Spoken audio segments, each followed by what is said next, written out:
Hey, Industrial Talk family, I want you to be aware of a webinar that we have scheduled. You can just go out to Industrial Talk, find the webinar. It's called Post-Election Manufacturing, Adapting to New China Tariffs in 2025. Yes, change is in the wind right now. You need to educate, you need to collaborate, and you need to innovate as much as you possibly can and find out more about what is happening within the manufacturing market. We're featuring Eric Millinger and Jorge Filio, and we're going to be talking about metal casting and fabrication. This is Eastern Standard Time, Wednesday, November 20th, 12 to 1. Get your seat, schedule it. But then what's best about it, it'll be on demand going forward, so fear not. Get the latest and greatest information. It is brought to you by Redstone Manufacturing. Once again, Redstone Manufacturing, great company, here to help you succeed in manufacturing. Let's get on with the podcast.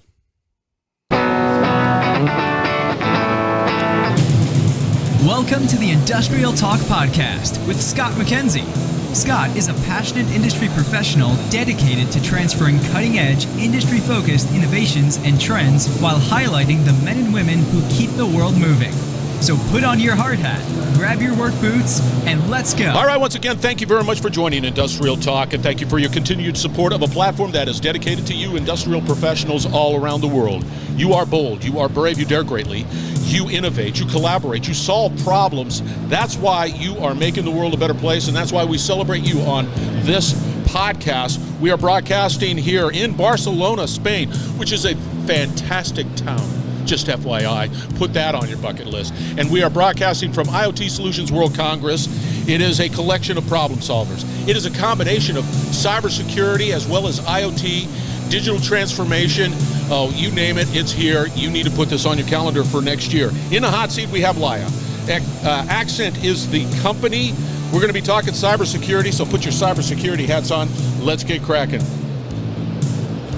Woo! I'm tired.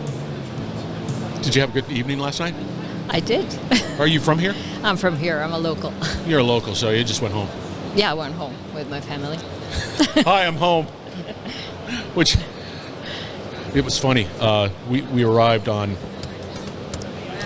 Monday, and Barcelona was dead. Because it was it was a holiday. Yeah. And we couldn't put it together. We're walking around. People don't work here? No, there was no cars in the streets, and we were just wandering around with all the other... all the shops were closed. All the shops were closed. And I thought to myself, I'm glad my son and daughter are not here today, because they would just like, what's so great about Barcelona? Yeah.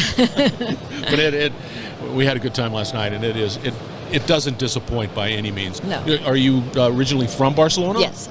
Oh, we could have had a conversation on like where to go, what do we do, where do we eat, how do we hang out. Anyway. I can give you a few tips after we finish. Oh, I bet. Yes. Okay. All right.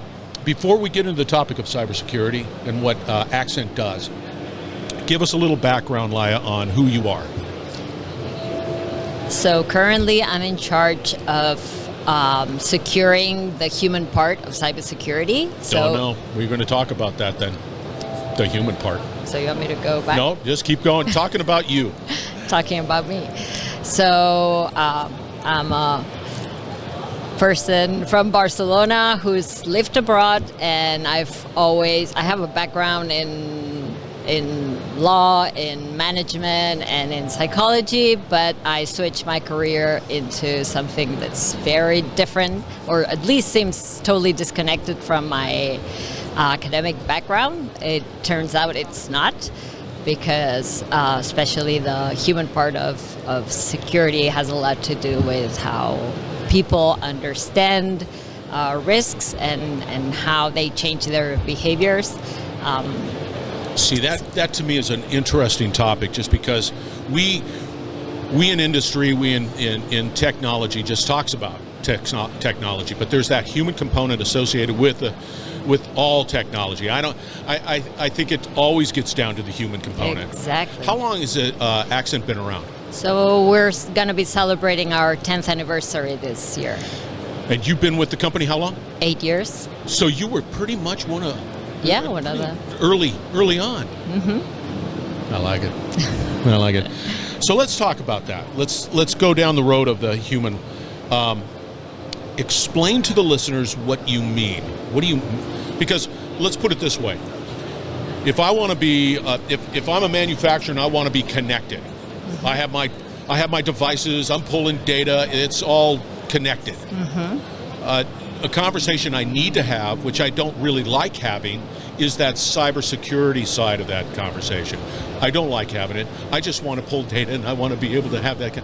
So tell us and explain to us a little bit about that human side. But why wouldn't you want to have that conversation about cybersecurity? Because you don't want to face the fact that you're facing risks? There it is. Yeah. That's the reality of it. It's like, just let me, I look at people and when I'm in an organization, if I'm in a company, and then somebody comes talking to me about cybersecurity, what that tells me sometimes, not every time, don't send me any emails on this is sometimes, is that now you're trying to get in the way of me and doing my work. And I always have that conversation about, hey, I'm connecting, look at me connect, I'm connecting after the fact. I don't have it up front, which where it should be. It should be, okay, we're going to connect, but let's have that, protection conversation up front. But I don't do that. Yeah. Well, the thing is that if you want to do your job, whatever it is that your business is about, the people who can get in the way of that are cyber criminals. Yes. So having that conversation early on is really important before you have all your structure already built up, because just putting security into the equation afterwards is a lot harder. So whatever it is you do, a product that you launch, if you have the security part already baked in, it's a lot easier. Yeah, but it's so funny because the human side is always like, all I have to do is buy that device, and stick it on my asset, and then that asset begins to sort of produce the data, but I don't recognize the fact that that thing's connected. Or it's connected, but I don't look at it. We're not really aware of what risks we're facing. Yes. We tend to overestimate certain risks that might not be a big deal, and underestimate other risks, which are the ones that we should actually be worried about. And that's why you always have to end up with partnering with people who really know what the latest threats are and how to deal with them. Cyber criminals are evolving their techniques, and the threat landscape is changing. The risks might be the same, but the threats keep evolving. So I don't know how you guys keep up with it. I don't know how. We're passionate about it. Yeah, I look at that and I just know that it is always evolving. Take us through the human side. What are we talking? We got the technology. I get it. The technology, get it. So robust. cybersecurity has three main components. The very technical part of it, which is big, which has evolved a lot. Then all these policies, procedures, things that you step-by-step processes that you have to go through in order to be secure. But then there's another very powerful element, which is the human side of it. The people who sit in front of a computer and make decisions every day, whether they're going to be using this password or this other one, whether they're going to be reusing it across different places, whether they're going to click on an email or download some pirated software thinking that, no big deal. So that's the human part of it. And also the human part also represents the people, the specialists who deal with the technology, trying to protect the clients that partner with us. So take me through how you approach a client from a human perspective, because I know that's, again, you got the technology, you said, you got the policies and procedures, and then of course that human component where it's hard. That's sort of the wildcat in the whole equation. How do you begin to transform that culture to understand? Well, first realizing that I'd say 90% of cyber incidents have a human component. No way. That in some part of the chain of the attack has something to do with the success of that attack. So it can be a very technical attack, but at some point there will be a person who most times unknowingly will make a mistake and help the cyber criminals get in by giving away their password, by, I don't know, leaving some cloud service open and unprotected.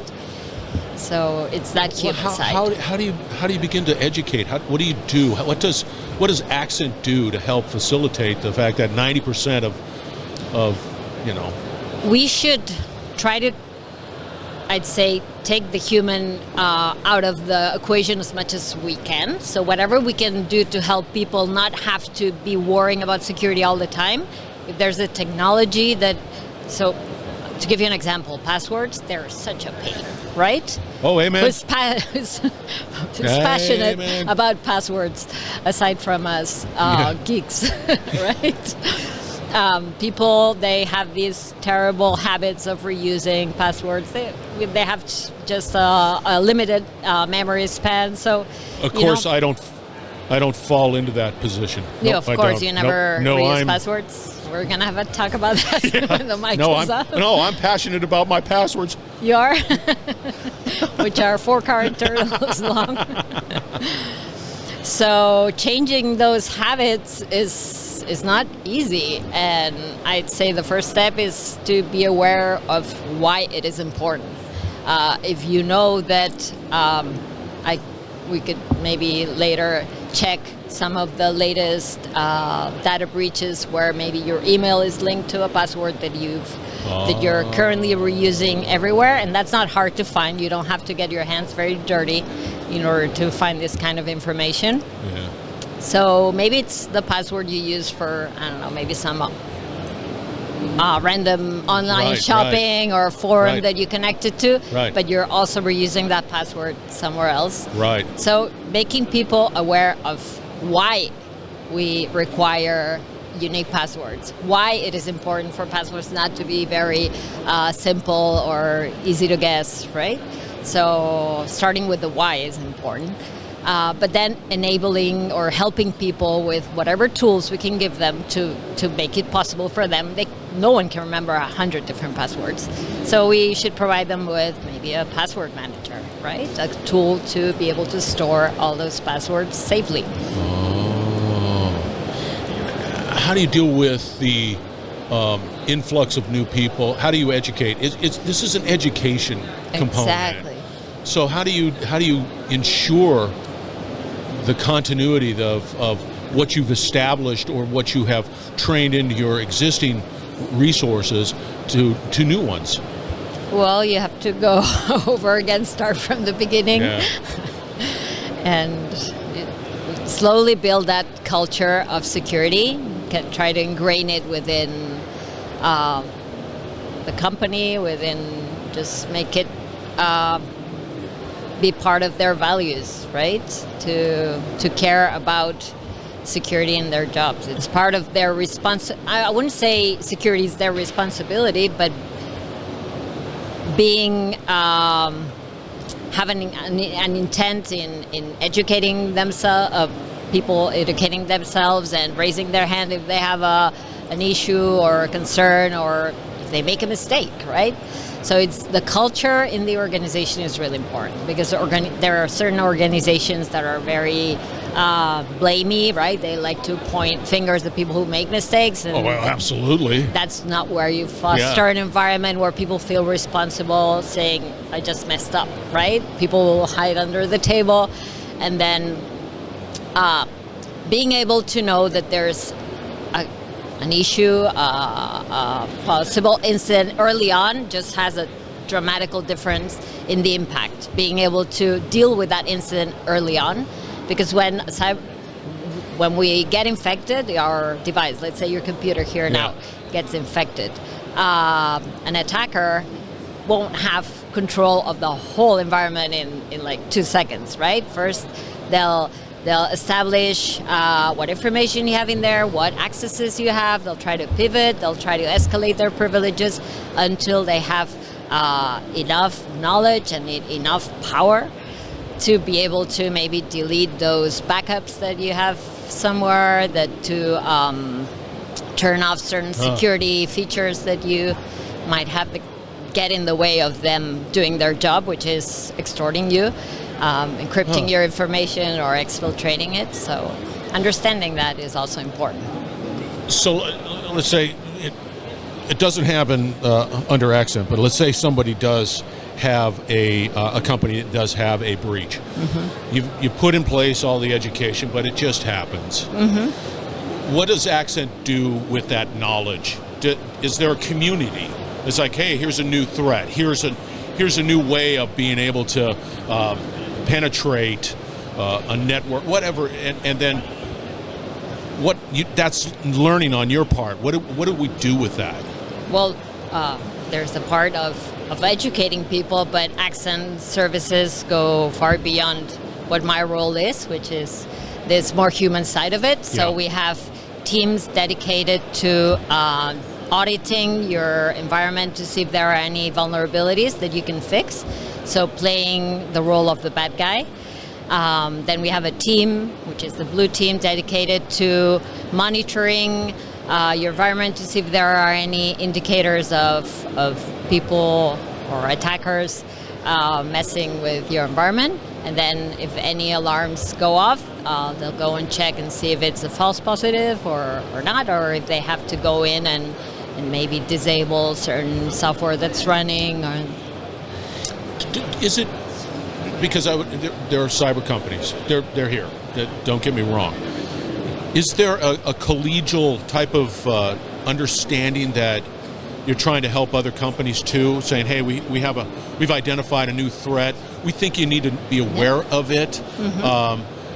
It might be a competitive advantage, but that doesn't really serve the masses in a sense. If there's something new out there, do you find that you work with other organizations to say, hey, there's a new threat?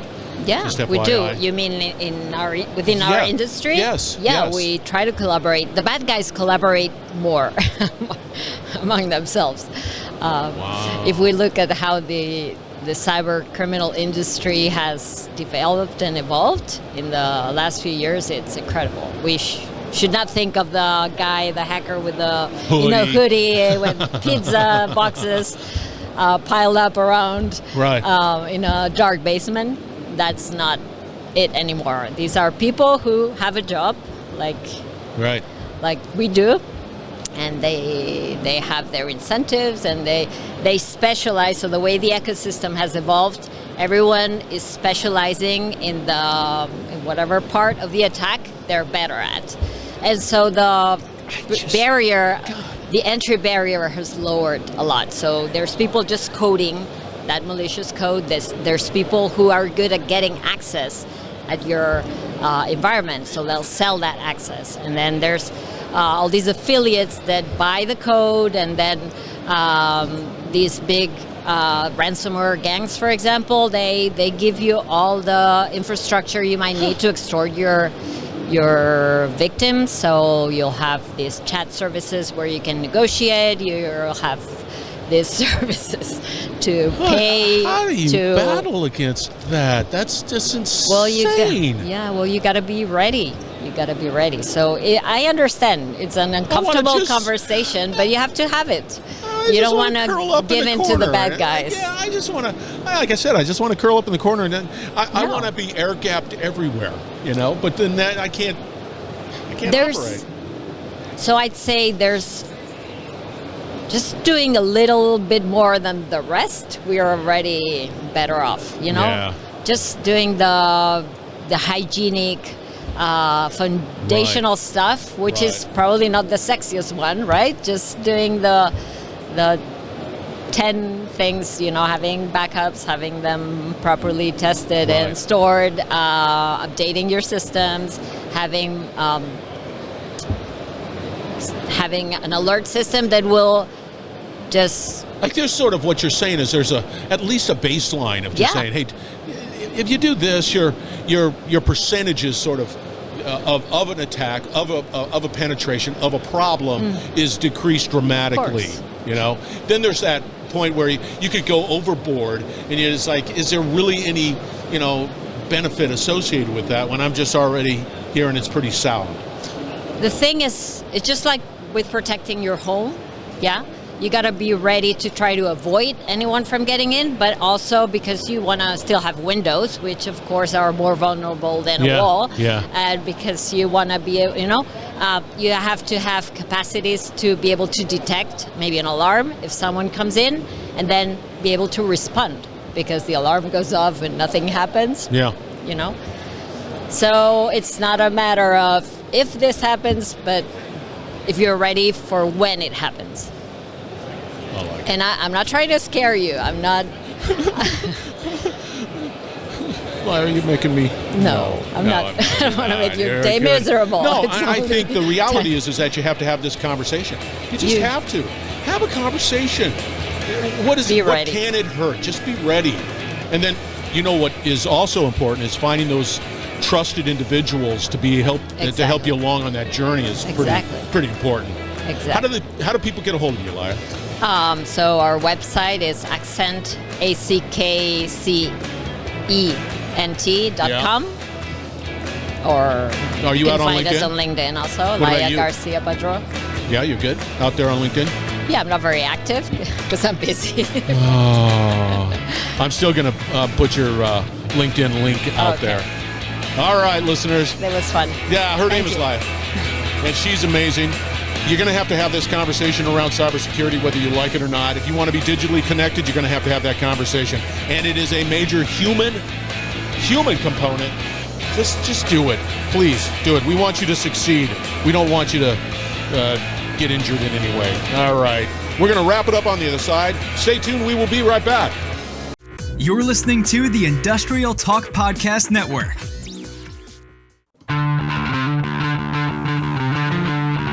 All right. Great conversation once again from IoT Solutions World Congress as well as Barcelona Cybersecurity Congress. They were both held at the same location. That was Laia Garcia Padro. The company is called Ackcent. That's ACKCENT, Cybersecurity. You can tell there's a human component associated with all cybersecurity. You want to be connected? Definitely need to address the human component without a doubt. All right, we're building a platform, as I always say. Industrial Talk is here for you industrial professionals. You have a podcast? Put it out on Industrial Talk. We want you to get as much traction as you possibly can because your story needs to be told. If you have technology, put it out on Industrial Talk. All you have to do is go out to industrialtalk.com, click the little connect with, and you'll be talking to me. So let's figure that out. All right, be bold, be brave. Dare greatly. Hang out with Laia, and then you're going to change the world. We're going to have another great conversation shortly, so stay tuned.